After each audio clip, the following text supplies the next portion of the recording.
Assalamualaikum warahmatullahi wabarakatuh. Perkenalkan, nama saya Sintari Damayanti dari Prodi Ilmu Hukum kelas 2025A dengan NIM 25111764105.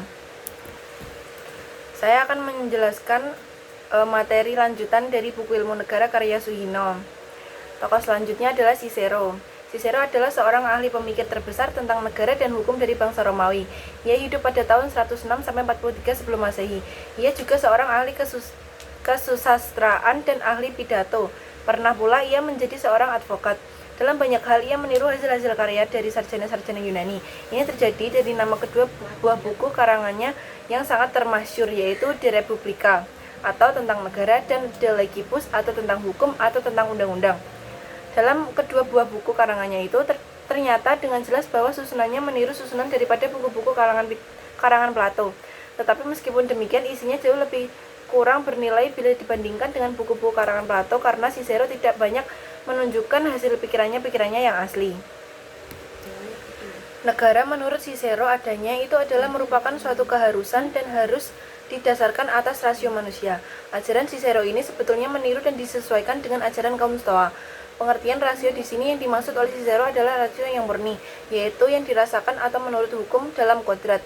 Jadi tidaklah seperti ajaran Epicurus yang menganggap bahwa negara itu adalah hasil daripada perbuatan manusia dan fungsinya hanya sebagai alat saja daripada manusia untuk memenuhi kebutuhannya. Mengenai bentuk pemerintahan, Cicero berpendapat bahwa bentuk yang baik itu adalah bentuk yang merupakan campuran dari tiga bentuk pemerintahan yang baik-baik pula. Kiranya di sini yang dimaksudkan adalah campuran dari bentuk pemerintahan, monarki, aristokrasi, dan republik. Tetap meskipun tiap-tiap orang itu dapat mengambil bagian dalam pemerintahan, kiranya demokrasi adalah merupakan lawan daripada bentuk gabungan tersebut. Mengenai pendapatnya tentang hukum, Cicero mengatakan bahwa hukum yang baik adalah hukum yang didasarkan atas rasio yang murni tadi. Dan oleh karena itu, hukum positif harus didasarkan atas dalil-dalil yang atau asas-asas hukum dalam kodrat atau rasio yang murni. Jika tidak demikian, maka hukum positif tersebut tidak mempunyai kekuatan mengikat.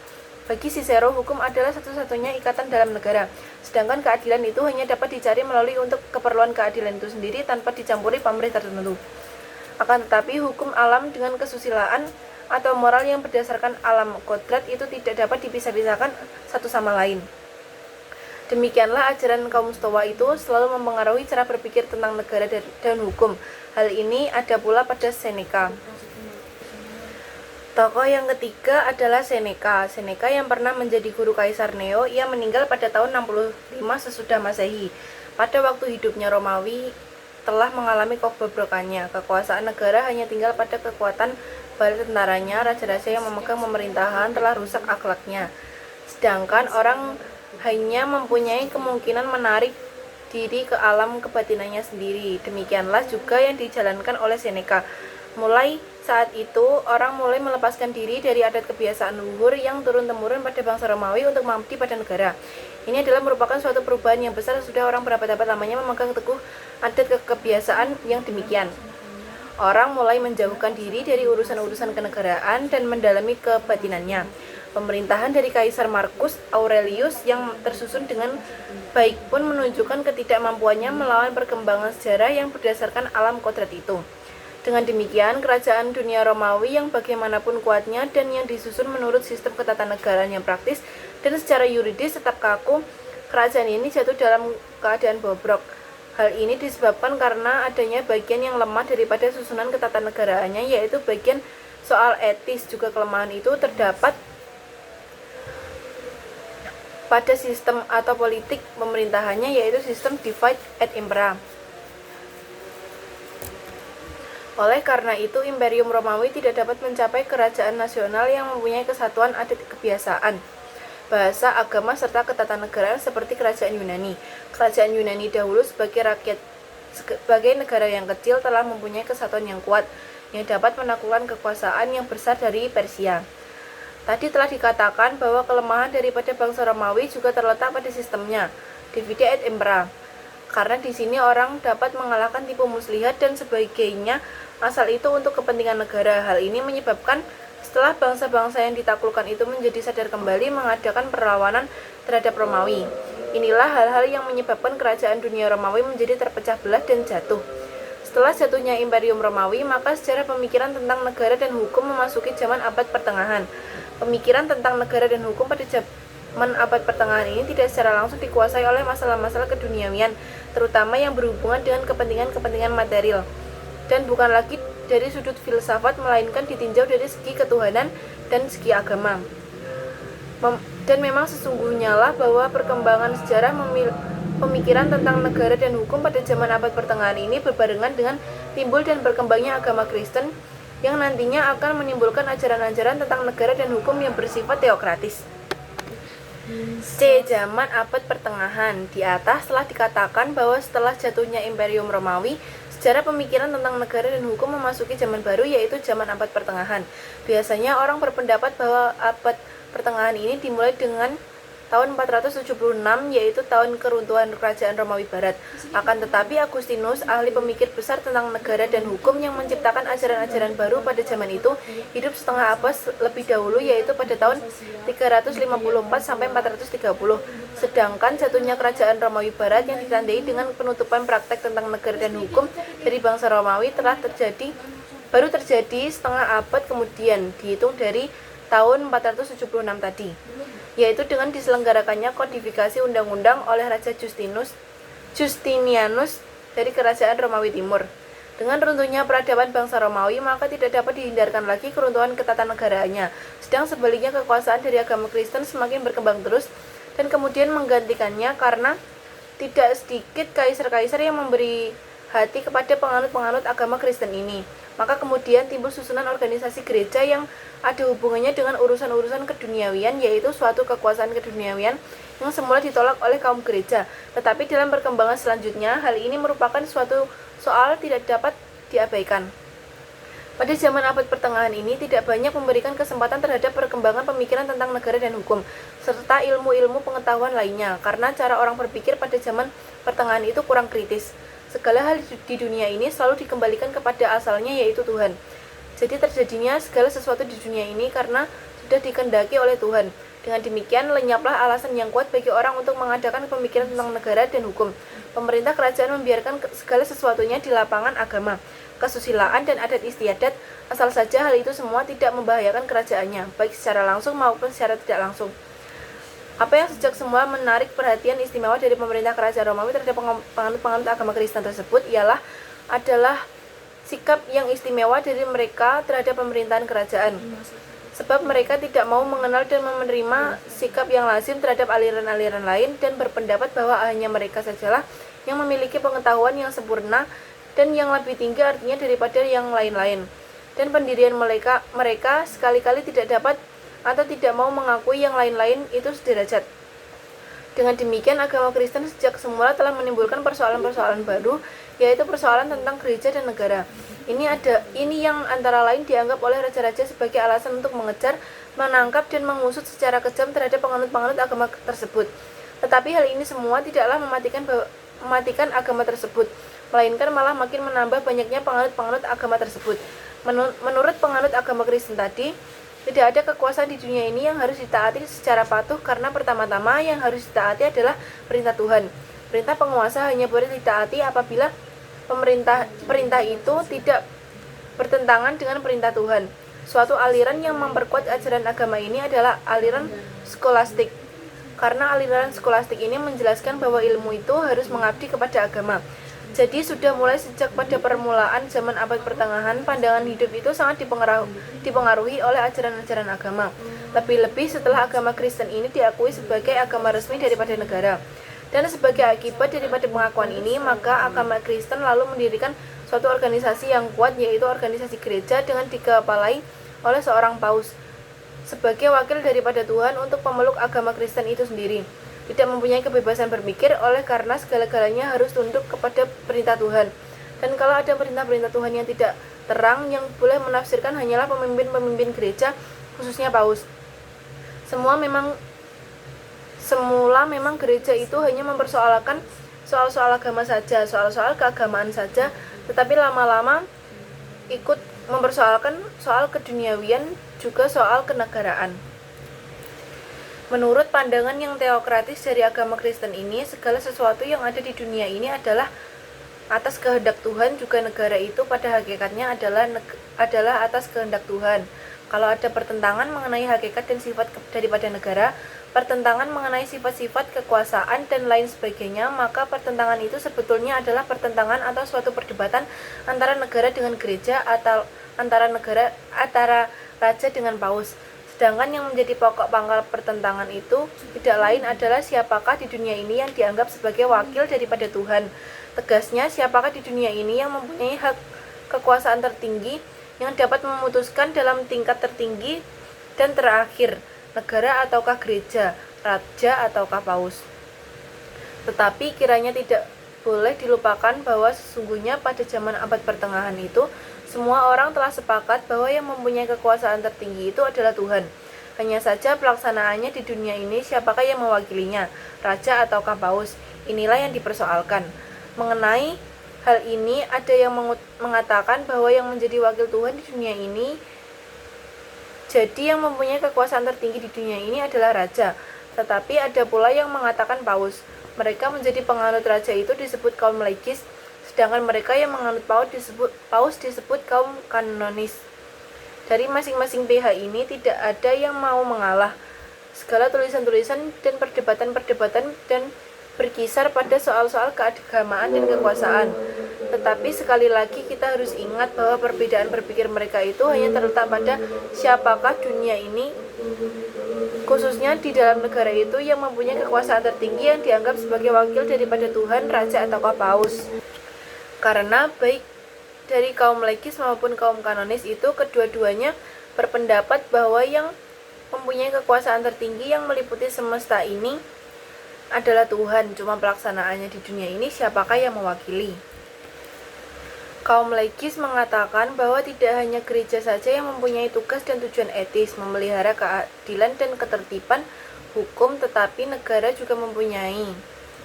Bahkan negara itu adanya lebih dahulu daripada gereja, maka kekuasaan tertinggi di dunia ini harus ada pada tangan raja. Sedangkan kaum kanonis mengatakan bahwa kekuasaan yang asli di dunia ini adalah ada pada paus, dan raja itu hanya mendapatkan kekuasaan tersebut dari paus. Jadi raja itu sebetulnya tidak memiliki kekuasaan yang asli. Oleh kaum kanonis, kekuasaan yang ada pada paus dan yang ada pada raja itu diumpamakan seperti halnya matahari dengan bulan, bahwa sinar yang asli itu ada pada matahari, sedangkan bulan tersebut hanya mendapatkan sinar dari matahari. Dengan timbulnya pertentangan-pertentangan tersebut, maka akibatnya ada dua macam hukum, yaitu satu, hukum yang mengatur soal-soal kenegaraan atau keduniawian. Yang kedua, hukum yang mengatur soal-soal keagamaan atau kerohanian.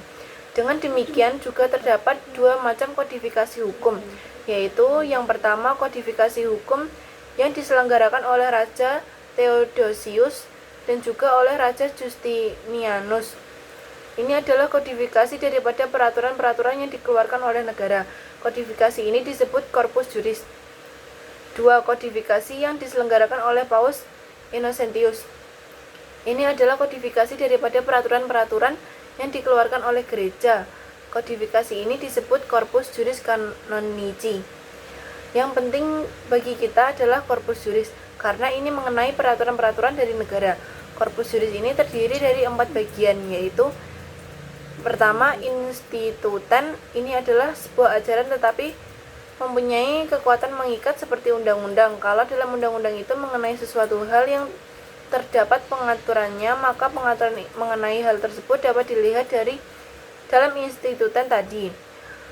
Yang kedua, pandekten. Ini sebetulnya hanya merupakan penafsiran saja dari para sarjana terhadap suatu peraturan. Yang ketiga, kodeks. Ini adalah peraturan-peraturan atau undang-undang yang ditetapkan oleh raja. Yang keempat, novellen. Ini adalah tambahan-tambahan daripada sesuatu peraturan atau undang-undang. Kalau dulu filsafat dari bangsa Yunani telah menghasilkan 4 aliran besar, yaitu Plato, Aristoteles, Stoa, dan Epicurus, maka setelah timbul pertentangan-pertentangan yang banyak itu, lahirlah suatu aliran yang menggabungkan ajaran-ajaran beraneka warna itu menjadi satu ajaran baru, atau yang disebut eklektikisme. Setelah itu kemudian lahirlah aliran Neoplatonisme yang dipelopori oleh Plotinus yang hidup pada tahun 205 sampai 270. Ajaran dari Plotinus ini merupakan jembatan peralihan dari filsafat Yunani ke alam pemikiran teokratis atau Kristen pada zaman abad pertengahan. Bagi Plotinus, Tuhan itu adalah hakikat satu-satunya yang paling luhur, dari mana terbit segala-galanya dan yang tak dapat diterangkan dengan kata-kata. Di samping unsur ketuhanan ini, ada tata susila dari Plato yang mengajarkan bahwa orang itu harus berusaha untuk meningkatkan ilmunya sampai pada ilmu pengetahuan murni dengan melepaskan semua ikatan panca indera. Kita harus berikhtiar melihat Tuhan, hal mana tak dapat dicapai dengan pikiran saja, melainkan harus dengan ekstase atau bersemedi. Dengan demikian, Plotinus menjadi perintis jalan bagi agama Kristen. Ia adalah ahli pemikir klasik besar yang terakhir yang ajarannya sukar dipahami oleh rakyat, sebagaimana pemikir-pemikir terdahulu. Tempat di mana filsafat Yunani dengan agama Kristen itu bertemu adalah di Alexandria, kota tempat lahirnya Neoplatonisme. Adapun yang menciptakan garis besarnya dalam pikiran zaman pertengahan dari alam pikiran Kristen dan zaman kuno adalah Agustinus, sehingga dengan demikian Agustinus merupakan jembatan antara dua masa dalam sejarah, yaitu masa abad pertengahan dengan masa-masa sebelumnya. Dengan demikian, ajaran-ajaran kenegaraan, pemikir tentang negara dan hukum pada zaman abad pertengahan ini bersifat ketuhanan, bersifat teokratis. Untuk jelasnya, sekali lagi bahwa teori teokrasi ini berkembang pada zaman abad pertengahan, dan yang dimaksud abad pertengahan ini adalah zaman sesudah jatuhnya kerajaan Romawi Barat pada abad kelima tahun 476 sampai abad ke-15 tahun 1453 tahun jatuhnya kerajaan Romawi Timur atau sampai zaman Renaissance. Teori teokrasi ini dalam perkembangannya pada abad pertengahan mempunyai hubungan yang erat dengan perkembangan agama yang baru timbul pada saat itu, ialah agama Kristen. Agama ini timbul pada permulaan tahun Masehi. Sebelum timbulnya agama Kristen, di Romawi ada pengertian atau ajaran tentang ketuhanan yang berdasarkan atas mitologi, yaitu bahwa menurut anggapan mereka ada dewa-dewa yang tidak berbeda halnya dengan manusia. Hanya saja dewa-dewa itu lebih berkuasa dan mempunyai kekuatan gaib yang melebihi kekuatan yang ada pada manusia. Jadi kepercayaan yang dianut oleh bangsa Romawi pada waktu itu adalah panteisme atau percaya pada banyak dewa. Oleh karena itu tidaklah mengherankan kalau kemudian timbul agama yang mengajarkan adanya satu Tuhan, yaitu agama Kristen. Mula-mula agama ini merupakan agama yang terlarang. Penganut-penganutnya selalu dikejar-kejar kemudian dibuang atau dibunuh. Oleh karena itu, semula agama tersebut dianut dan dilakukan dengan secara diam-diam. Apa sebab agama semula ini dilarang?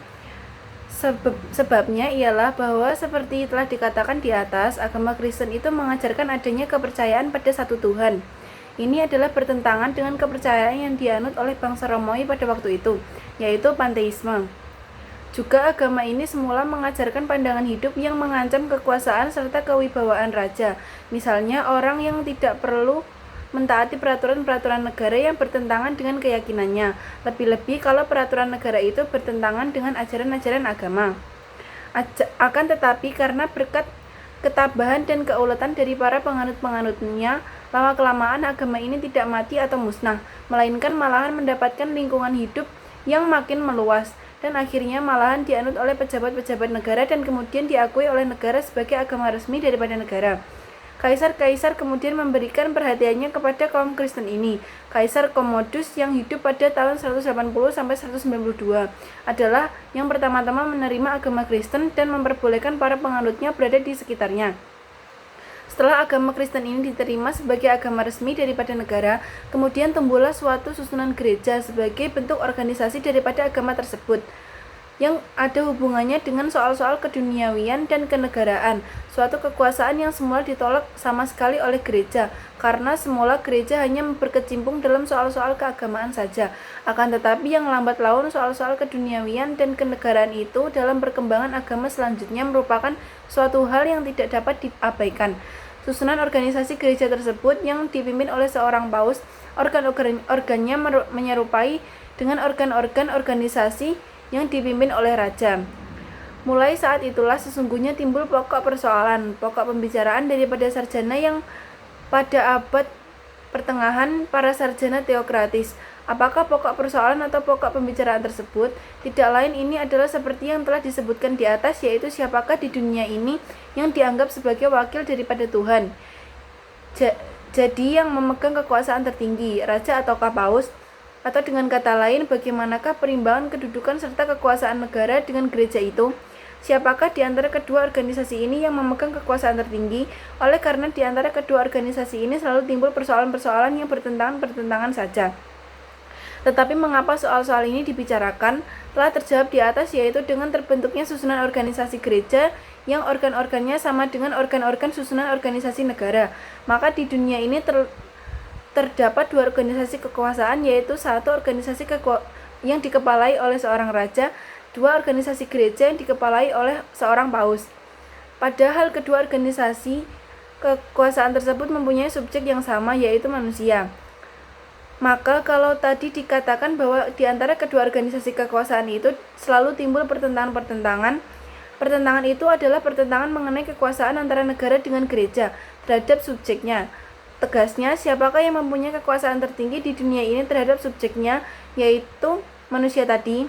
Pertentangan ini terjadi misalnya kalau pada suatu saat kedua organisasi itu mengeluarkan peraturan yang saling bertentangan. Padahal kedua peraturan yang dikeluarkan oleh dua organisasi tadi mengatur hal yang sama, misalnya tentang perkawinan, pewarisan, dan sebagainya. Maka peraturan yang manakah yang harus ditaati oleh para subjeknya tadi? Inilah yang selalu menimbulkan kebingungan. Padahal pada waktu itu organisasi gereja betul-betul mempunyai alat-alat perlengkapan seperti yang dimiliki oleh organisasi negara, misalnya badan perundang-undangan, pengadilan, keuangan, dan sebagainya. Dan masing-masing peraturan tadi, baik dari negara maupun dari gereja itu mempunyai sifat mengikat yang boleh dikatakan sama, dan bila tidak ditaati dapat menimbulkan sanksi-sanksi tertentu. Soal inilah nanti yang akan dibicarakan oleh para sarjana pada zaman abad pertengahan untuk mendapatkan pemecahannya.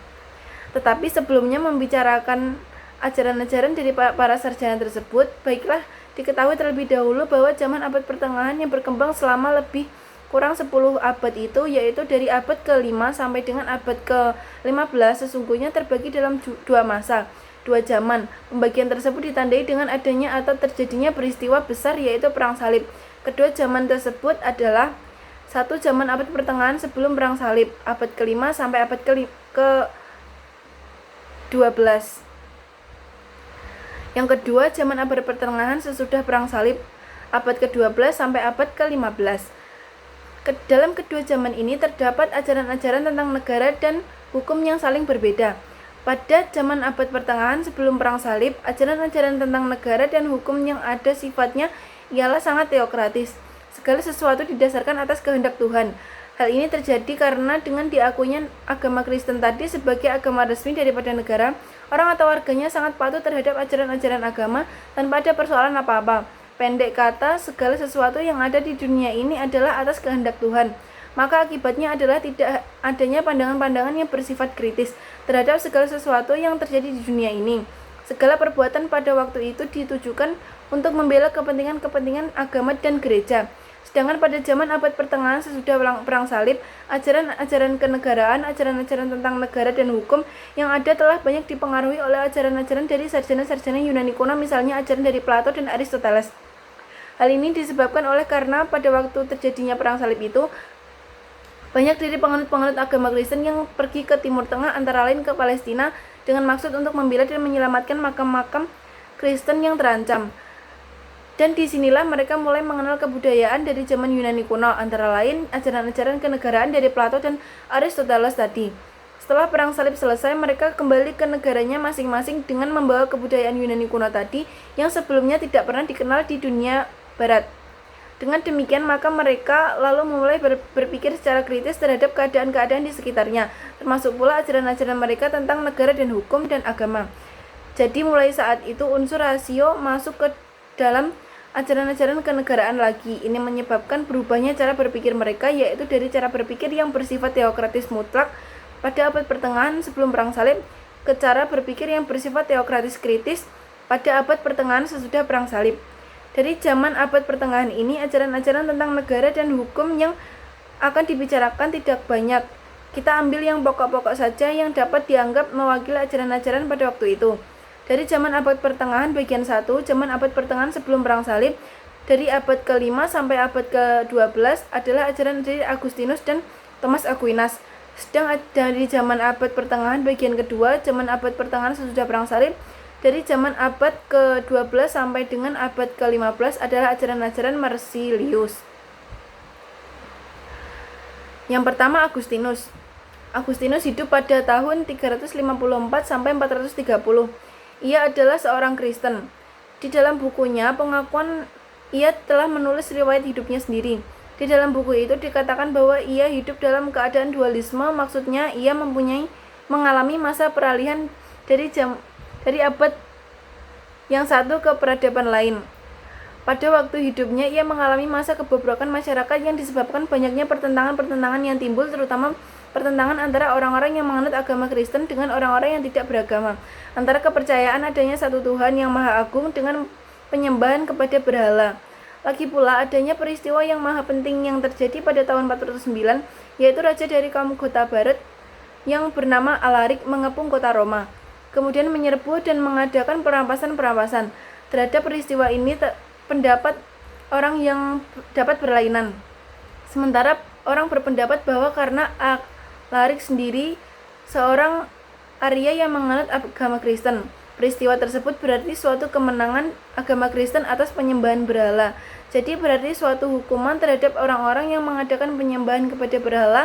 Tetapi sementara itu di pihak yang lain, orang berpendapat dulu dalam keadaan tidak beragama, keadaannya tenang-tenang saja. Alangkah bedanya keadaan sekarang di bawah agama Kristen. Peristiwa tersebut di atas menjadi alasan kuat bagi Agustinus untuk menulis bukunya yang diberi nama De Civita Dei tentang negara Tuhan.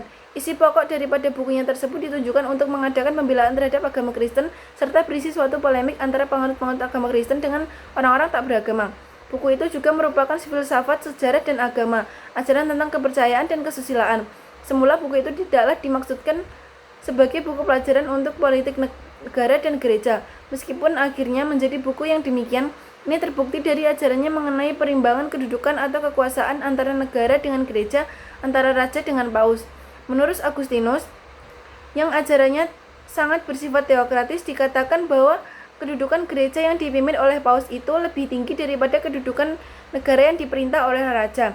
Mengapa demikian? Dalam hubungan ini dikatakan oleh Agustinus bahwa adanya negara di dunia itu merupakan suatu kejelekan, tetapi adanya itu merupakan suatu keharusan. Yang penting itu adalah terciptanya suatu negara seperti yang diangan-angankan atau dicita-citakan oleh agama, yaitu kerajaan Tuhan. Maka dari itu sebenarnya negara yang ada di dunia ini hanya merupakan suatu organisasi yang mempunyai tugas untuk memusnahkan perintah-perintah agama dan musuh-musuh gereja. Jadi di sini nampak dengan jelas bahwa negara yang mempunyai kedudukan atau kekuasaan yang lebih rendah dan ada di bawah gereja. Negara sifatnya hanyalah sebagai alat daripada gereja untuk membasmi musuh-musuh gereja. Pendapat Agustinus tersebut di atas diterangkan dengan jelas dalam bukunya De Civita Dei, yang isi seluruh karangannya itu terjalin suatu pertentangan dan perbedaan yang tajam dan mencerminkan aliran pikiran pada zaman abad pertengahan di mana ia hidup. Dalam bukunya tersebut, Agustinus menyebutkan adanya dua macam negara, yaitu satu Civitas Dei atau negara Tuhan. Negara ini sangat dipuji oleh Agustinus karena ini adalah negara yang diangan-angankan, dicita-citakan oleh agama. Yang kedua, Civitas Terrena atau Diaboli atau negara iblis atau negara duniawi. Negara ini sangat dikecam dan ditolak oleh Agustinus. Negara yang paling baik itu adalah negara Tuhan, akan tetapi negara ini tidak akan pernah tercapai di dunia ini. Tetapi semangatnya dimiliki oleh sebagian dari orang-orang di dunia ini, dan mereka ini harus selalu berusaha untuk mencapainya. Dan orang hanya dapat mencapai negara Tuhan ini dengan perantara gereja sebagai wakil daripada negara Tuhan di dunia ini. Tetapi sebenarnya orang-orang yang berada di luar gereja pun dapat juga mengusahakan tercapainya negara tersebut, asal mereka mentaati perintah Tuhan. Jadi sesungguhnya negara duniawi dan gereja itu tidaklah seluruhnya sama dengan pengertian negara Tuhan dengan negara iblis.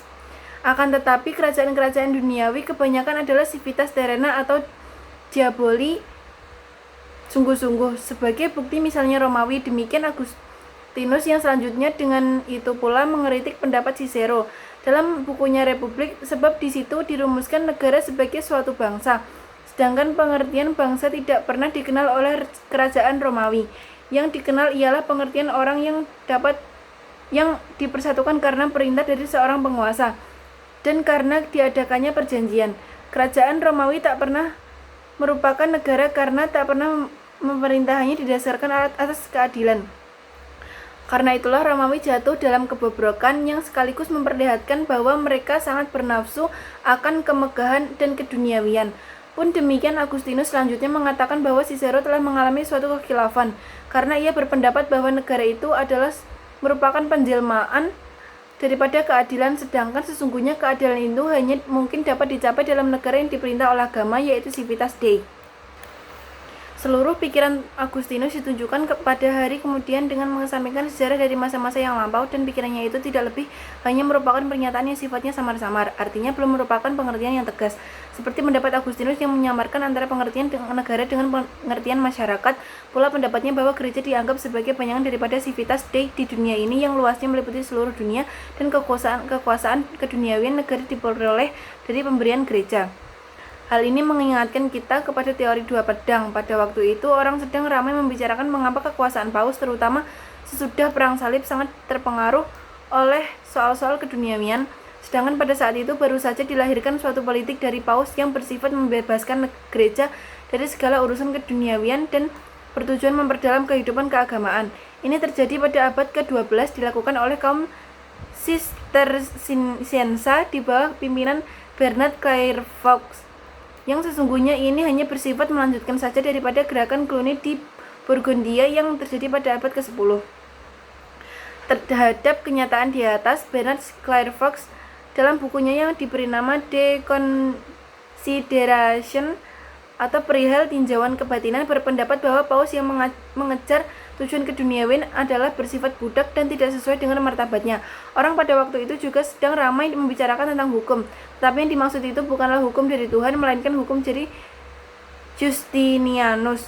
Kemudian ia membuktikan benarkah bahwa paus telah terpengaruh oleh soal-soal keduniawian dengan teori dua pedang tersebut. Dengan dua pedang itu dimaksudkan adalah kekuasaan kerohanian atau keagamaan, jadi kekuasaan gereja atau paus, dan kekuasaan keduniawian yaitu kekuasaan negara atau raja. Dengan ajaran dari dua pedang itu, bahwa paus menghadiahkan pedang duniawi, pada hakikatnya berarti paus telah melepaskan dari tangannya kekuasaan keduniawian, sehingga yang tinggal padanya adalah kekuasaan keagamaan atau kerohanian saja. Karena kekuasaan keduniawian tidak sesuai dengan martabat gereja yang selalu menganjurkan kehidupan yang alim dalam suasana ketentraman. Akan tetapi sesungguhnya teori dari dua pedang itu dapat juga diterangkan dengan cara lain. Oleh karena teks kitab Injil tidak mengatakan sesuatu apapun tentang perhubungan dua pedang tersebut, padahal justru inilah soalnya. Maka dari itu kemudian dicarilah bukti yang lebih kuat lagi. Demikianlah sepertinya Paus Innocentius ketiga. Innocentius ketiga memperkuat pendiriannya tentang hubungan antara kekuasaan kerohanian, keagamaan dengan kekuasaan keduniawian. Kekuasaan negara atau kekuasaan raja tidak lagi dengan teori dua pedang dari Lukas, melainkan dengan suatu gambaran dari Genesis atau Kejadian, yaitu demikian kaisar atau raja dapat dianggap sebagai bulan, sedangkan paus dianggap sebagai matahari. Bulan itu dapat mendapatkan cahayanya dari matahari. Dengan demikian berarti bahwa kaisar atau raja mendapat kekuasaannya itu dari paus. Malahan juga dalam urusan keduniawian, paus mempunyai kekuasaan yang lebih tinggi dari kaisar atau raja. Bagaimanakah kebenaran daripada kedua teori tersebut? Teori dari dua pedang dan teori dari bulan dan matahari. Kiranya orang dapat juga berpikir secara lain sehingga mendapatkan kesimpulan yang persis sebaliknya. Sebab dari kedua teori tersebut, orang telah dipengaruhi bahkan ditentukan oleh khayalan pikirannya. Inilah yang dijadikan alasan kuat bagi kaum legis untuk menolak ajaran kaum kanonisi itu seluruhnya. Kecuali itu dibuktikan oleh kaum legis dengan berpegangan kitab suci bahwa sesungguhnya kekuasaan raja tidaklah tergantung daripada kekuasaan paus. Ditunjukkan oleh kaum legis bahwa ayat dalam kitab suci yaitu Romain 13 surat 1 mengatakan bahwa tidak ada kekuasaan selain daripada kekuasaan Tuhan. Demikianlah gambaran cara berpikir pada zaman abad pertengahan yang ternyata sangat sederhana dan mengalami kemunduran serta kurang rasional. Segala sesuatu dipikirkan secara teokratis, tetapi untunglah bahwa sejak 1000 tahun telah secara berangsur-angsur terjadi perubahan cara berpikir yang menuju ke arah berpikir secara rasional.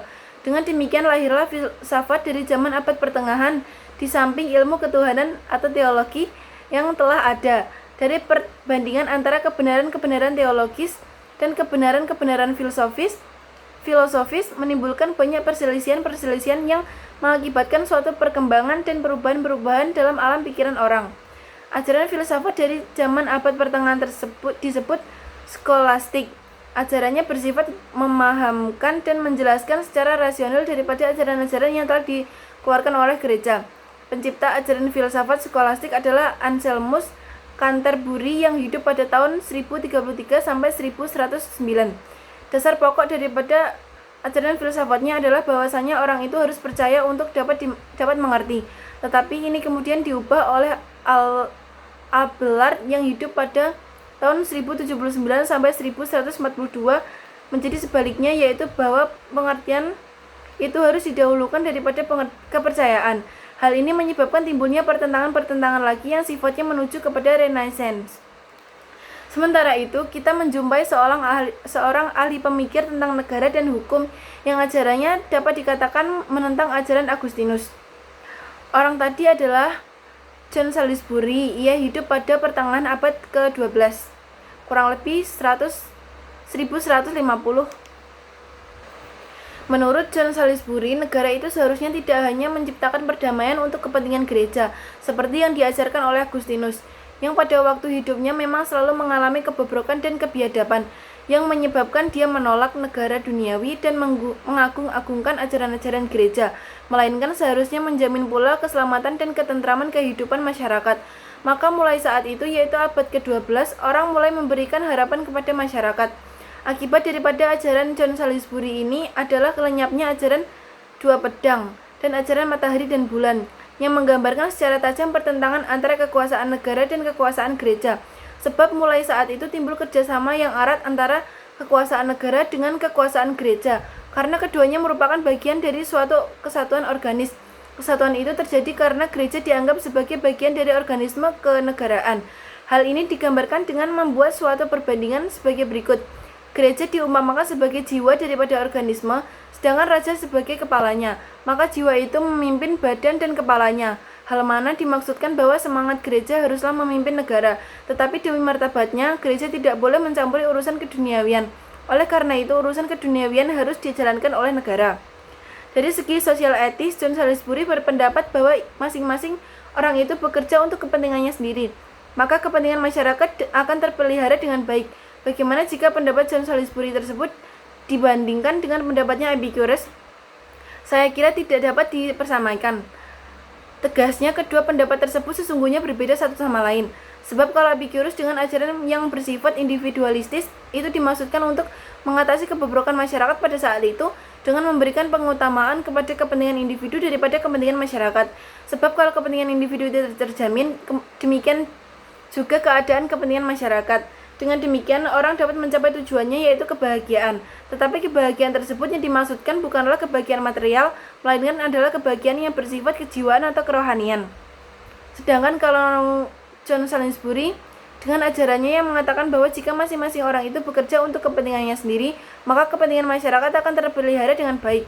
Itu kiranya yang dimaksud tidaklah ia akan menciptakan ajaran yang bersifat individualistis seperti yang diajarkan oleh Epicurus, melainkan untuk menjaga jangan sampai seseorang itu mencampuri urusan orang lain yang telah menjadi bagiannya. Tegasnya, negara dan gereja itu jangan sampai berebutan kekuasaan, melainkan mereka harus selalu mengadakan ikatan kerjasama yang erat, sebab keduanya merupakan bagian daripada suatu organisme. John Salisbury juga membicarakan sikap raja. Dalam hal ini, yang penting adalah pendapatnya yang mengatakan bahwa terhadap raja yang bersifat lalim, orang berhak membunuhnya, karena ia menginjak-injak undang-undang, telah memperbudak rakyatnya sebagai seorang tiran. Dengan demikian timbul pertanyaan, siapakah yang wenang menentukan sikap raja yang demikian itu? Ini merupakan pertanyaan yang tak terjawab. Baru nanti pada abad ke-16, pertanyaan itu memperoleh pengertian yang besar karena orang mulai mencari jawabannya. Selain bukunya yang diberi nama Polycraticus, John Salisbury juga menulis buku yang dinamakan Metalogicus.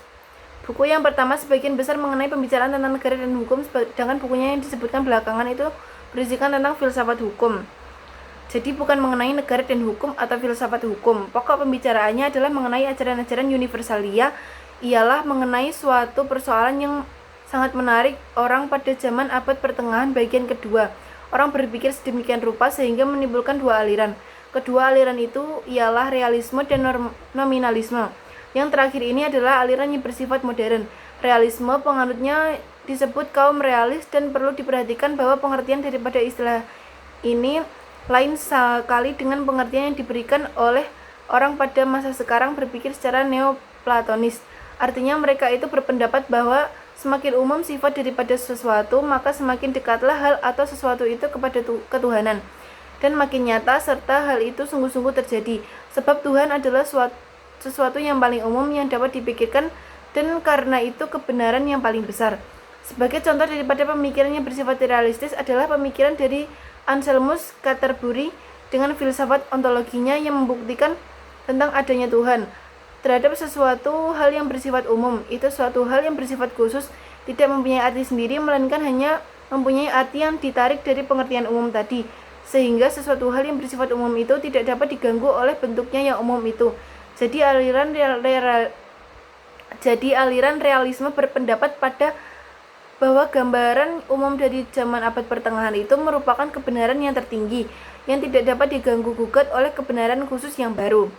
Sesungguhnya pendapat yang demikian telah berabad-abad adanya, tetapi orang baru menyadari keadaan itu setelah timbulnya aliran lain, yaitu aliran nominalisme sebagai aliran modern dari abad ke-12 yang berpendapat bahwa barang-barang yang umum itu tidak dapat mempunyai kebenaran tertinggi. Barang-barang itu hanyalah merupakan abstraksi saja daripada pikiran.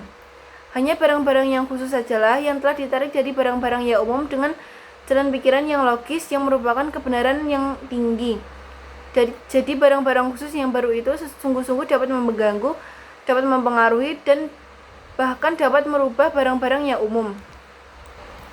Jalan pikiran inilah yang merupakan jalan keluar dari zaman abad pertengahan yang bobrok, yang gelap gulita itu. Pemikiran-pemikiran yang telah dimulai sejak terjadinya perang salib, perkenalan-perkenalannya dengan orang-orang asing, serta pemikiran-pemikiran dari zaman kuno telah melahirkan jalan keluar tersebut.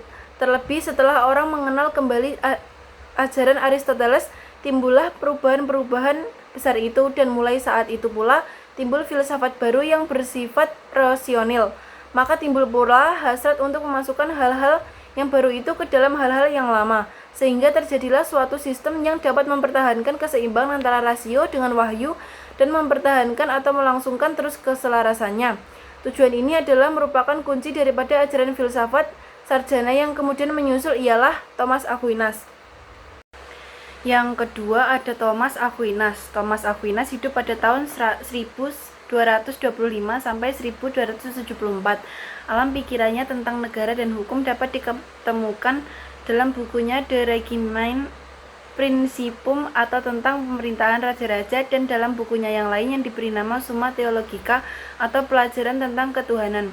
Dalam ajaran-ajarannya itu, Thomas Aquinas banyak terpengaruh oleh ajaran Aristoteles, padahal jarak hidup kedua sarjana itu adalah kurang lebih 17 abad. Aristoteles hidup pada abad ke-4 sebelum Masehi, sedangkan Thomas Aquinas hidup pada abad ke-13. Pengaruh ini terjadi pada waktu terjadinya perang salib.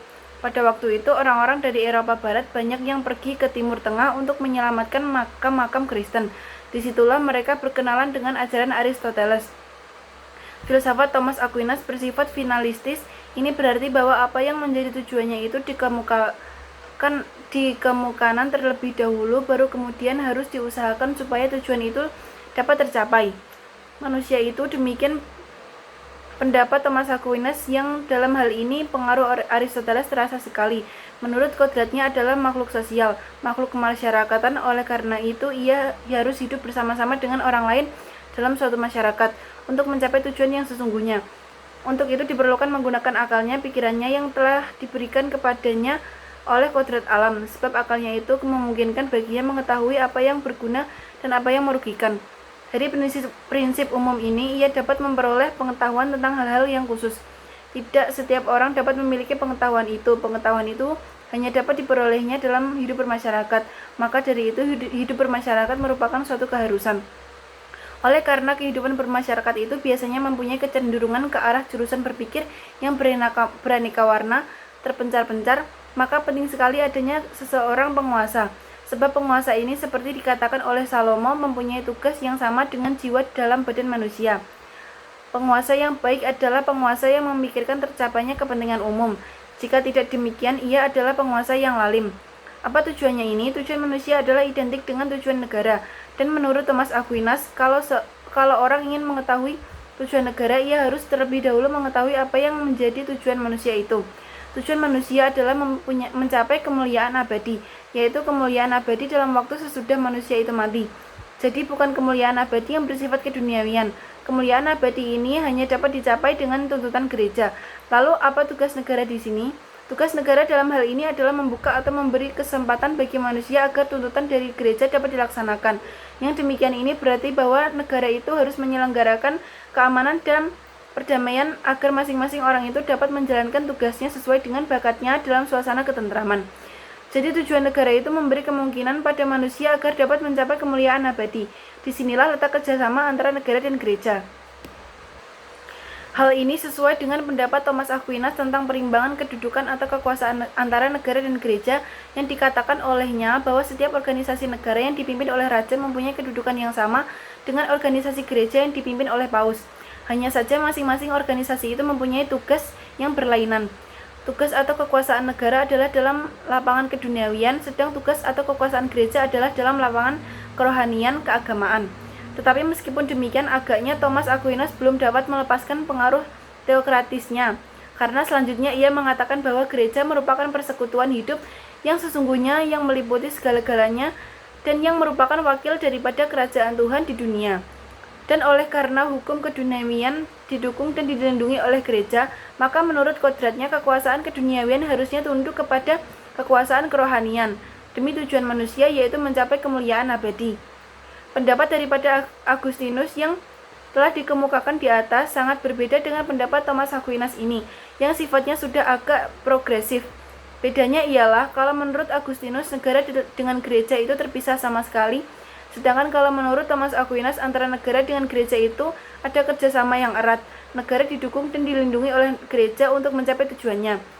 Selanjutnya, Thomas Aquinas memberikan tempat yang khusus pada manusia di dalam kedudukannya, tanpa kehendak, tetapi manusia itu adalah sebagai suatu makhluk sosial yang berhasrat untuk hidup bermasyarakat.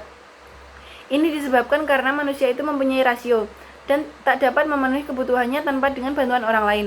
Pandangan Thomas Aquinas ini, seperti telah dikemukakan di atas, banyak dipengaruhi oleh ajaran-ajaran Yunani dari zaman sebelum Masehi, ialah khususnya ajaran Aristoteles. Ajaran-ajaran Aristoteles tentang sifat-sifat daripada masyarakat, tentang kedudukan manusia di dalam masyarakat, dan bahkan ajarannya tentang kenegaraan serta tentang filsafat sangat dikagumi oleh Thomas Aquinas. Hal ini dengan terang dapat dilihat dalam buku-bukunya. Hanya saja bedanya, kalau Aristoteles dahulu hidup dalam suasana kekuasaan mutlak di bawah pemerintahan Alexander yang Agung atau Iskandar Zulkarnain, yang sesungguhnya Alexander adalah murid daripada Aristoteles, sehingga Aristoteles tidak berani memasukkan unsur etis yang merupakan dasar daripada pikiran yang universalitis tentang negara dan hukum. Juga demikian merupakan dasar atau ukuran bagi segala perbuatan serta pemerintah negara, jadi merupakan suatu kritikan ke dalam ajarannya tentang negara dan hukum. Sedangkan kalau Thomas Aquinas itu hidup dalam suasana dan kekuasaan keagamaan, sehingga ia tidak berani sama sekali melepaskan diri dari unsur-unsur keagamaan. Sekalipun Thomas Aquinas telah memberi kedudukan yang pasti kepada manusia, yaitu sebagai makhluk sosial yang berhasrat untuk hidup bermasyarakat, tetapi manusia itu belum begitu merupakan unsur yang mutlak dalam membentukkan masyarakat itu. Jadi betul telah merupakan suatu unsur, tetapi kurang penting bila dibandingkan dengan masyarakat itu sendiri. Di dalam masyarakat itu harus ada penguasanya, harus ada yang memerintah. Tentang bentuk daripada pemerintah, ajaran Thomas Aquinas pun banyak terpengaruh oleh ajaran Aristoteles. Menurut pendapatnya ada 3 kemungkinan bentuk daripada pemerintahan suatu negara, yang masing-masing itu kemudian dibedakan lebih lanjut menurut sifat pemerintahannya, ialah 1. Pemerintahan oleh satu orang, ini yang baik disebut monarki, yang jelek disebut tirani. Yang kedua, pemerintahan oleh beberapa orang, yang baik aristokrasi dan yang jelek oligarki. Yang ketiga, pemerintahan oleh seluruh rakyat, yang baik disebut politeia, ini kalau menurut Aristoteles yang disebut republik konstitusional, yang jelek disebut demokrasi. Dari jenis-jenis bentuk pemerintahan di atas, menurut Thomas Aquinas yang paling baik adalah monarki. Oleh karena tujuan negara itu adalah selain memberi kemungkinan supaya manusia itu dapat mencapai kemuliaan abadi, juga supaya manusia itu hidup susila. Hal ini dapat terlaksana apabila terdapat perdamaian di antara masyarakat ini. Dan untuk ini yang terpenting adalah adanya persatuan dan kesatuan. Oleh karena monarki dipimpin oleh satu orang tunggal, maka monarki adalah yang paling utama, paling ideal untuk dapat melaksanakan ini semua. Dan barang sesuatu yang bersifat tunggal akan lebih mudah memelihara persatuan dan perdamaian sebaik-baiknya karena persatuan pikiran daripada pemerintahannya daripada yang bersifat jamak. Jadi inilah pendapat Thomas Aquinas bahwa pemerintahan yang terbaik itu adalah monarki. Tetapi ini dapat berubah menjadi pemerintahan yang terburuk bila sifat pemerintahannya itu tidak lagi adil dan tidak lagi ditunjukkan untuk kepentingan umum. Ini adalah tirani, dan keburukannya itu melebihi daripada keburukan pemerintah oligarki maupun demokrasi. Sebab dalam pemerintahan oligarki, meskipun pemerintahan itu tidak adil dan tidak ditunjukkan untuk kepentingan umum, tetapi hanya ditunjukkan untuk kepentingan yang memegang pemerintahan itu sendiri, namun di sini masih juga untuk kepentingan beberapa orang. Sedang dalam demokrasi, kepentingan sendiri itu juga berarti kepentingan orang-orang yang memegang pemerintahan. Sedangkan yang memegang pemerintahan itu pada asasnya adalah seluruh rakyat. Tetapi meskipun demikian juga masih jauh dari kepentingan umum, sebab semua orang, seluruh rakyat itu tidak dapat memegang pemerintahan semuanya. Tetapi dalam tirani, kepentingan sendiri yang berarti kepentingan orang yang memegang pemerintahan itu hanya melulu untuk kepentingan satu orang saja. Hal ini sangat jauh dari keadilan dan dari kepentingan umum bila dibandingkan dengan oligarki dan demokrasi. Maka tirani adalah merupakan pemerintahan yang terjelek, yang terburuk, karena sangat jauh dari cita-cita keadilan. Selain daripada itu, dari suatu pemerintahan yang dipegang oleh beberapa orang, jadi lebih dari satu orang akan lebih lekas pula lahir pemerintahan sewenang-wenang daripada suatu pemerintahan yang dipegang oleh satu orang. Oleh karena itu, pemerintahan yang terbaik adalah monarki. Untuk mencegah timbulnya tirani, timbulnya pemerintahan yang sewenang-wenang, Thomas Aquinas berpendapat supaya di dalam negara itu diadakan undang-undang dasar atau konstitusi yang mengatur dan membatasi tindakan-tindakan pemerintah sedemikian rupa, sehingga dengan demikian terpelihara baik-baiklah suatu sistem atau susunan ketatanegaraan, dan dengan demikian pemerintahan itu tidak mendapatkan kesempatan untuk menjadikan pemerintahannya menjadi tirani. Tetapi meskipun telah diusahakan untuk mencegah timbulnya tirani, bagaimanakah kalau yang tirani itu timbul dan bertindak sewenang-wenang? Untuk menjawab pertanyaan ini, Thomas Aquinas selalu memberikan pendapatnya tentang hak berevolusi dan hak untuk membunuh raja atau tiran yang lalim itu. Menurut pendapatnya, lebih baik tirani itu dibiarkan saja dulu untuk sementara waktu selama masih dapat didukung. Jadi kita harus bersabar untuk sementara waktu daripada terjerumus ke dalam bahaya yang lebih besar lagi. Karena dengan mengadakan pemberontakan atau revolusi untuk menjatuhkan tirani itu, akibatnya akan lebih besar, lebih buruk. Sebab si pemimpin pemberontak itu nanti akan menggantikan si tiran dan tentu saja akan lebih tirani sifatnya dan akan lebih memperkuat dirinya. Juga meskipun bagaimana kejamnya si tiran itu, orang tidak boleh membunuhnya, sebab hal demikian ini sangat bertentangan dengan ajaran agama. Sebab menurut ajaran agama, orang tidak diperbolehkan membunuh sesama orang, lebih-lebih itu adalah raja. Itu menurut ajaran agama adalah merupakan suatu perbuatan yang sangat terkutuk. Akan tetapi kalau revolusi ataupun membunuh raja yang telah menjadi tiran dan berhak bertindak sewenang-wenang itu telah menjadi kehendak umum daripada rakyatnya, hal itu dapat dilaksanakan, dan hal itu tidak akan bertentangan dengan kesetiaan rakyat terhadap rajanya, sebab raja sendiri telah bertindak sebagai tiran dan tidak lagi menempati perjanjiannya dengan rakyat. Apalagi raja telah melanggar ketentuan-ketentuan di dalam undang-undang dasar.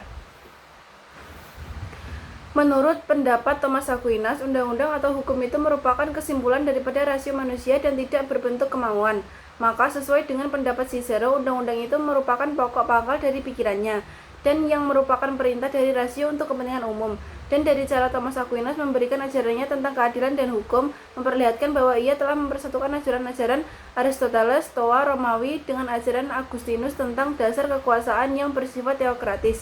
Hanya saja sekarang dikatakan olehnya bahwa sumber tertinggi daripada hukum itu adalah terletak pada kepribadian Tuhan. Kalau Aristoteles membedakan hukum alam dan hukum positif, maka Thomas Aquinas mengadakan perbedaan hukum dalam 4 golongan, yaitu 1. Hukum abadi atau lex aeterna. Ini adalah hukum dari keseluruhannya yang berakar dalam jiwa Tuhan. Yang kedua, hukum alam. Manusia adalah sebagai makhluk yang berpikir, maka ia merupakan bagian daripadanya. Ini adalah merupakan hukum alam. Yang ketiga, hukum positif. Ini adalah pelaksanaan daripada hukum alam oleh manusia yang disesuaikan dengan syarat-syarat khusus yang diperlukan untuk mengatur soal-soal keduniawian di dalam negara. Yang keempat, hukum Tuhan. Ini adalah hukum yang mengisi kekurangan-kekurangan daripada pikiran manusia dan memimpin manusia dengan wahyu-wahyunya ke arah kesucian untuk hidup di alam baka, dan ini dengan cara yang tidak mungkin salah. Wahyu-wahyu inilah yang akhirnya terhimpun dalam kitab-kitab suci. Tentang keadilan, Thomas Aquinas mengatakan bahwa keadilan adalah kemauan, yaitu kemauan untuk memberikan kepada setiap orang apa yang menjadi haknya. Di samping itu, orang juga harus mengusahakan kepatutan seperti yang telah diajarkan oleh Aristoteles. Undang-undang yang tertulis dapat dianggap sebagai hukum dan keadilan, dan yang mendapatkan kekuasaannya dari hukum alam. Ajaran Thomas Aquinas merupakan puncak dari pemikiran pada abad pertengahan dan berada pada titik balik dari pertumbuhan kebudayaan berikutnya. Sementara itu, orang-orang mulai kelihatan melepaskan pikiran yang teokratis. Ini terjadi sebagai akibat perubahan sosial dan perkembangan aliran filsafat yang nominalistis. Sementara itu pula kita menjumpai seseorang pujangga besar yang memikirkan terbentuknya sesuatu, yang sesungguhnya sesuatu itu sampai saat ini hanya menjadi impian belaka. Pujangga tadi adalah Dante dengan impiannya monarki dunia. Dante yang hidup pada tahun 1265 sampai 1321 memperoleh tempat dalam sejarah pemikiran tentang negara dan hukum karena bukunya De Monarchia. Ajarannya yang ditulis dalam buku yang tersebut adalah bersifat anti-paus. Ia menulis tentang kekuasaan keduniawian dan di dalamnya menolak setiap kekuasaan paus dalam urusan keduniawian. Sebagai akibat daripada tulisannya itu, maka pada permulaan abad ke-14 telah terjadi perselisihan penting antara paus dengan raja yang berakhir dengan kemenangan raja. Dari berbagai pihak muncul ajaran-ajaran yang bersifat anti-paus. Kaum legis mulai mendapatkan kemenangan. Di antara kaum legis yang sangat terkemuka adalah Pierre Dubois dari Prancis. Ia menulis bukunya De Recuperation Terrestre tentang penaklukan kembali Tanah Suci pada tahun 1305 sampai 1307. Pikiran bahwa pemerintahan yang baik berarti pemutusan kekuasaan pada tangan satu orang, suatu pikiran yang telah dibela dengan keras baik oleh Thomas Aquinas maupun oleh Dante, akan ditentukan orang di kemudian, asal saja pikiran itu tidak diartikan sebagai suatu kerajaan dunia, melainkan sebagai negara nasional. Dan memangnya ke dalam abad ke-14 akan lenyaplah pikiran tentang kerajaan dunia itu. Setelah membicarakan pemikiran tentang negara dan hukum pada zaman abad pertengahan sebelum perang salib yang sifat ajarannya adalah sangat teokratis, maka baiklah sekarang ditinjau ajaran dari seorang sarjana pada abad pertengahan sesudah perang salib yang ajarannya sudah bersifat teokratis kritis. Sarjana tersebut adalah Marsilius. Tokoh yang ketiga adalah Marsilius. Marsilius dari Padua hidup pada tahun 1270 sampai 1340. Ia adalah seorang tokoh besar dari aliran filsafat nominalis bersama-sama dengan rekannya William Ockham yang hidup pada tahun 1280 sampai 1317. Dengan demikian, sikap mereka adalah bahwa hal-hal yang bersifat khusus itu adalah yang bernilai tinggi, sedangkan hal-hal yang bersifat umum itu hanya merupakan abstraksi daripada pikiran saja. Bagi mereka, negara itu dianggap sebagai kekuasaan sedunia, diganti oleh negara sebagai pusat kekuasaan yang tetap, yang berdiri sendiri, yang terlepas dari hubungan dengan suatu kekuasaan yang lebih tinggi, seperti gereja. Sikap mereka yang demikian ini timbul sebagai akibat daripada adanya perselisihan antara Kaisar Louis Bavaria dengan Paus Yohanes ke-22. Marsilius adalah ahli pemikir tentang negara dan hukum Fransiskan. Ia sekitar tahun 1324 menerbitkan bukunya yang sangat terkenal yang diberi nama Defensor Pacis atau Pembela Perdamaian. Buku ini merupakan buku yang paling menakjubkan dari seluruh buku-buku yang ada pada zaman abad pertengahan. Buku ini meskipun ciptaan dari seorang sarjana dan pada zaman abad pertengahan, tetapi hingga kini masih tetap menimbulkan kekaguman bagi tiap-tiap orang yang baru mulai mempelajari soal-soal tentang negara dan hukum. Hal ini disebabkan karena keberaniannya serta pikiran-pikiran modernnya yang terdapat dalam buku tersebut. Buku ini terdiri dari 3 bagian disebut Dictiones.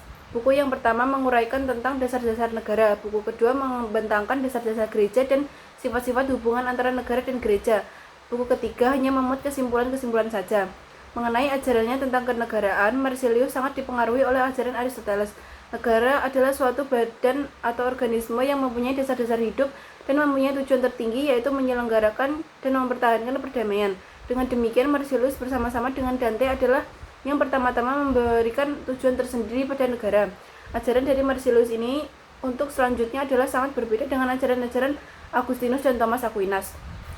Karena dalam ajaran Marsilius nampak benar peranan orang atau individu dalam pembentukan negara atau masyarakat. Menurut Marsilius, terbentuknya negara itu tidaklah semata-mata karena kehendak Tuhan atau karena kodrat Tuhan, melainkan negara itu terjadi karena perjanjian daripada orang-orang yang hidup bersama untuk menyelenggarakan perdamaian. Sedangkan kalau menurut Agustinus, Tuhan adalah merupakan pokok pangkal daripada segala sesuatu, jadi juga tentang adanya negara. Dan kalau menurut ajaran Thomas Aquinas, meskipun masih berpokok pangkal pada Tuhan, namun sudah mulai muncul faktor baru, yaitu manusia yang sifatnya masih samar-samar. Jadi dari ajaran Marsilius tentang terjadinya negara itu telah terlihat dari dasar-dasar daripada perjanjian masyarakat yang merupakan lanjutan dari ajaran Epicurus yang telah meletakkan benih-benihnya. Dalam perjanjian ini, menurut Marsilius, rakyat menunjuk seseorang yang disertai untuk memelihara perdamaian, dan terhadap orang yang mereka tunjuk ini, mereka saling menundukkan diri. Jadi mereka itu selain mengadakan perjanjian untuk membentuk negara, juga perjanjian untuk menundukkan diri. Inilah yang disebut perjanjian penundukan atau factum subjectionis. Bagaimanakah sifat menundukkan itu? Apakah tunduk sepenuhnya secara mutlak terhadap segala sesuatu yang diperintahkan oleh penguasa atau pemerintah atau orang yang mereka tunjuk itu, ataukah hanya tunduk terhadap penyelenggaraan kekuasaan yang mereka berikan kepadanya? Menurut Marsilius, factum subjectionis ini ada 2 macam, yaitu 1, bila pendudukan itu sifatnya terbatas pada apa yang dikehendaki oleh rakyat, maka kekuasaan penguasa atau raja hanya untuk menyelenggarakan atau menjalankan kekuasaan dari rakyat, jadi sifatnya hanya eksekutif. Raja tidak boleh dan tidak wewenang menentukan peraturan atau undang-undang.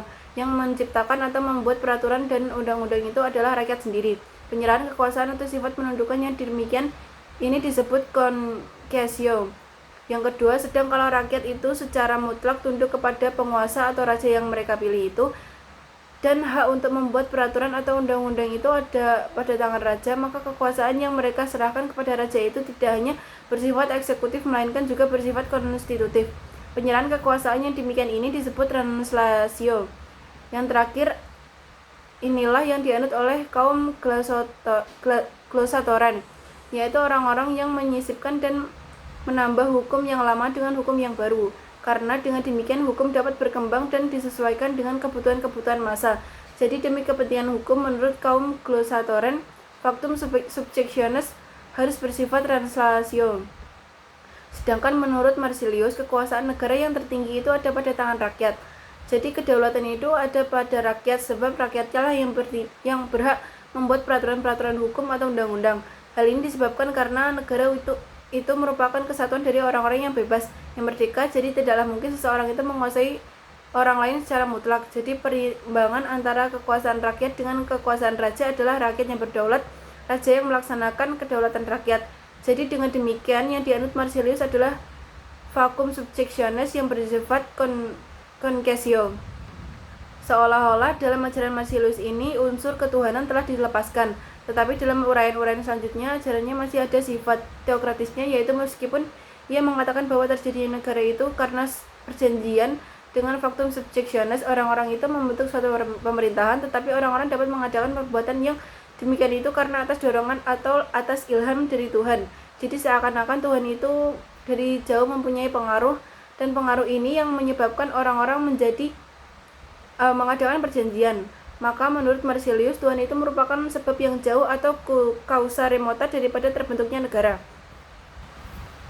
Sekarang bagaimanakah hubungan antara negara dengan gereja menurut ajaran Marsilius? Kalau Agustinus mengatakan bahwa yang dikehendaki itu adalah kerajaan Tuhan, dan negara itu hanya merupakan alat saja daripada gereja untuk membasmi musuh-musuh gereja demi terlaksananya cita-cita itu. Dan kalau menurut pandangan Thomas Aquinas, negara dan gereja itu berkedudukan sama. Dan di sini ada kerjasama antara negara dan gereja. Hanya saja lapangannya berbeda. Negara dalam lapangan keduniawian, gereja dalam lapangan kerohanian. Maka Marsilius telah mengadakan pemisahan yang tegas antara negara dan gereja. Dan dengan tegas dikatakan bahwa negara berkedudukan lebih tinggi daripada gereja. Oleh karena berdasarkan perjanjian antara orang-orang itu telah dibentuk suatu negara untuk menyelenggarakan perdamaian. Jadi negara itu adanya lebih dahulu daripada gereja. Lagi pula negara itu dapat membuat peraturan hukum atau undang-undang yang bersumberkan pada kekuasaan rakyat yang bersifat mengikat dan dapat menjatuhi sanksi kepada siapa saja yang melanggarnya. Sedangkan gereja tidak dapat berbuat yang demikian itu tadi. Jadi tegasnya negaralah yang lebih tinggi kedudukannya dan lebih berkuasa daripada gereja. Ajaran Marsilius tentang negara dan hukum ini yang dikemukakan dalam abad ke-14 dalam banyak hal adalah sangat menarik perhatian. Oleh karena tidak adanya sedikit pun cita-cita besar dari abad pertengahan, yaitu sedikit pun tidak mengenai adanya kerajaan dunia. Maka sebagai ganti daripada pandangan idealisme diciptakanlah pandangan realisme yang nanti banyak persamaannya dengan pandangan Rousseau dalam abad ke-18 dan monarki konstitusional dalam abad ke-19.